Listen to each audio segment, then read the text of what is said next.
नमस्कार, मैं हूं सुरेश झा। हमारा पड़ोसी मुल्क पाकिस्तान एक ऐसा इस्लामिक देश है कि उसके बारे में जितना कहा जाए उतना कम है। वह आतंकवाद को बढ़ावा देता है, वो विस्फोट करवाता है, वो ड्रोन चलवाता है, यानी हर वो नैतिक काम करवाता है जो उसे नहीं करना चाहिए। यहाँ तो सब ठीक था, लेकिन अब उसने हिंदुओं के मंदिरों को भी निशाना बनाना शुरू कर दिया है। कल पंजाब प्रांत में हिंदुओं के मंदिरों को तोड़ा गया, वहां पर मंदिरों को तोड़ा गया, जी मंदिरों को तोड़ा गया। ये पाकिस्तान है। हमारे देश के जो सियासतदार हैं, यहाँ पर जब मुस्लिमों के साथ थोड़ी सी भी कुछ घटना होती है तो हमारे देश के सियासतदार आसमान से उठा लेते हैं, सड़कों पर उतर आ जाते हैं। लेकिन वही जब पाकिस्तान में हिंदुओं के साथ बर्बरता होती है, वहाँ के मंदिरों को तोड़ा जाता है, वहाँ के गुरुद्वारों को क्षतिपूर्ण की जाती है, तो हमारे देश के सियासतदार चुप रहते हैं, क्योंकि उनको वोट लेना, वोटों की राजनीति करनी है। ये हमारे देश के सियासतदार हैं, जिनमें बहुजन समाज पार्टी सबसे आगे, सपा सबसे आगे, कांग्रेस सबसे आगे। क्योंकि अगर हिंदुओं के साथ कहीं बर्बरता हो तो चुप बैठ जाते, लेकिन जैसे ही मुस्लिमों के साथ कुछ घटना होती है तो सड़कों पर उतर जाते हैं, सरकार को कोसने लगते हैं। लेकिन आज जब पंजाब प्रांत में हिंदुओं के मंदिरों को तोड़ा गया तो हमारे देश के सियासतदान चुप बैठे हुए। आज इसी विषय पर हमारे साथ बातचीत करने के लिए मौजूद है भारत रक्षा मंच के विधि के महामंत्री हैं। आइए इनसे बातचीत करते हैं। सर, आपका बहुत बहुत स्वागत है हमारे चैनल में। सर, हमारे देश के जो सियासतदार हैं उनकी राजनीति क्या मुसलमानों पर टिकी हुई है? देखने में तो ऐसा ही लगता है। जहाँ तक पाकिस्तान की बात है तो पाकिस्तान में जो आज हिंदू की हालत है उसका मुख्य कारण कौन है, पहले इस बिंदु पर जानना पड़ेगा। दूसरी चीज है मंदिर तोड़ना। मंदिर जो टूटी है वो कैसे टूटी? अगर एक मंदिर टूट गई कोई बात नहीं, दो मंदिर टूट गई कोई बात नहीं, भारत का 40,000 मंदिर टूट गई कोई बात नहीं, लेकिन यहाँ तो मंदिर टूटती ही रहेगी। इससे सबसे बड़ी चिंता है। एगो कहावत है ये कि जम को परखने का डर है, आदमी को मरने का डर नहीं है। इसलिए मैं इस बात को कह रहा हूँ कि हजरत मोहम्मद ने वो मक्का में 630 ईस्वी में जब उन्होंने मदीना से मक्का आए तो मक्का में 3 से 60 मंदिर को उन्होंने खड़ा होकर के तोड़वा दिया। और ये दुनिया की रीति है कि जो आदमी ईश्वर करता है, जिसको हम ईश्वर मानते हैं, जो राम करता है, जो लक्ष्मण करता है, जो कृष्ण करते हैं, उसको फॉलो लोग आदमी करता है। हजरत मोहम्मद को यहाँ के मुसलमान फॉलो करते हैं। तो मंदिर को तोड़ना कोई अन्याय नहीं है कानून की दृष्टि से। किसका? तो इस्लाम के दृष्टिकोण से। इस्लाम के दृष्टिकोण से जब जिसका पैगंबर है मंदिर तोड़ा, उसमें भी 360 मूर्तियों को उन्होंने ध्वस्त किया। इतना ही नहीं, इब्राहिम जो है, जो इन लोगों के सबसे बड़े धर्मगुरु, जो इस शताब्दी के 4000 वर्ष पहले पैदा लिए, अगर दुनिया में सबसे पहले किसी ने मंदिर तोड़ा तो उन्होंने मंदिर को तोड़ा था।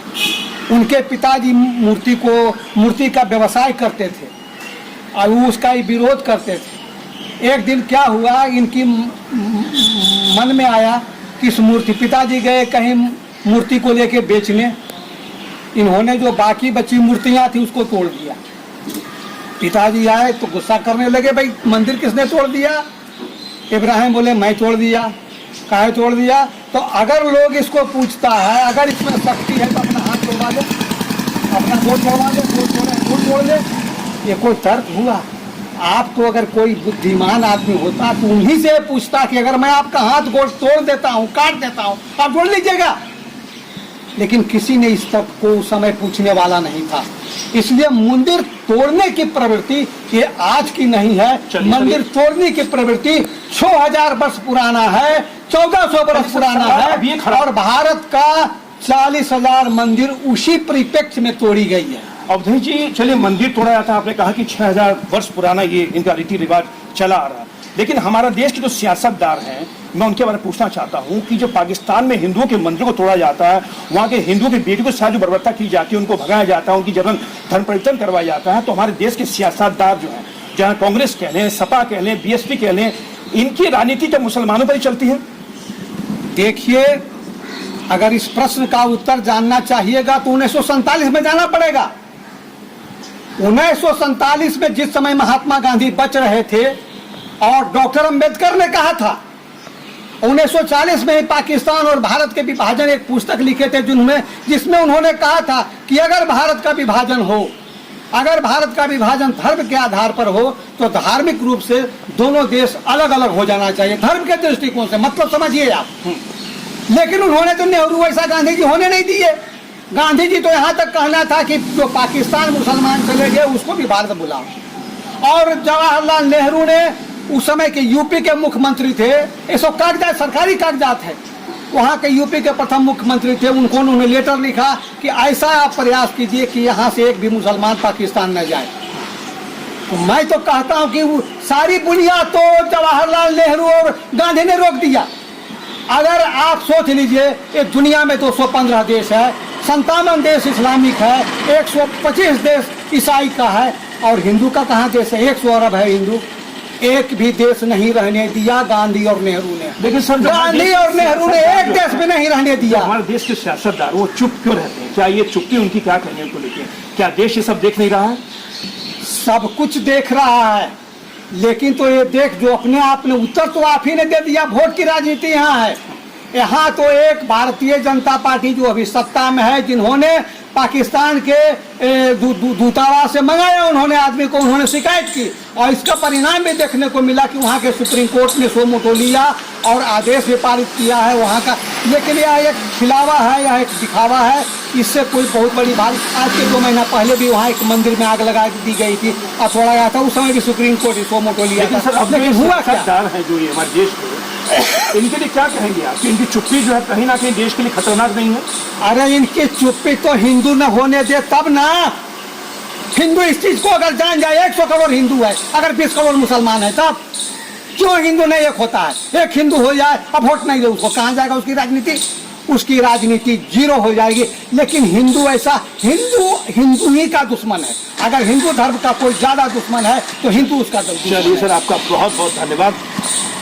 ये थे कानून के जानकार अवधेश कुमार सिंह जो हमारे साथ बातचीत करते। बड़ी हमारी विडंबना हमारे देश की कि हमारे देश में तमाम जो सियासतदार हैं उनके कथनी और करनी में बड़ा फर्क आता है। आज पाकिस्तान में हिंदुओं के मंदिरों को तोड़ा जा रहा है, वहाँ पे हिंदुओं की बहु बेटियों को भगाया जा रहा है, उनको धन परिवर्तन करवाया जा रहा है। लेकिन हमारे देश के सियासतदार जो है वोटों की राजनीति के चलते मुंह पर चुप्पी साधे हुए। लेकिन इसी देश में जब किसी मुसलमान के साथ जब कोई घटना होती है तो तमाम सियासतदार सड़कों पर उतर जाते हैं, मुंह पर पट्टी बांध लेते हैं, हाथों पट्टी बांध लेते, तो मोमबत्ती लेकर सड़क पर उतर जाते हैं। लेकिन आज यही सियासतदार चुप हैं। लेकिन सियासतदारों को सोचना पड़ेगा कि देश जाग चुका है। आज नहीं तो कल आपको जवाब देने के लिए देश की जनता खुद आगे आएगी, और जिस तरह से हिंदुओं के साथ पाकिस्तान में जो बर्बरता की जा रही है उसका आपको माकूल जवाब समय आने पर मिल ही जाएगा। श्याम प्रसाद राजेश के साथ सुरेश झा, न्यूज़ डेस्क, दिल्ली।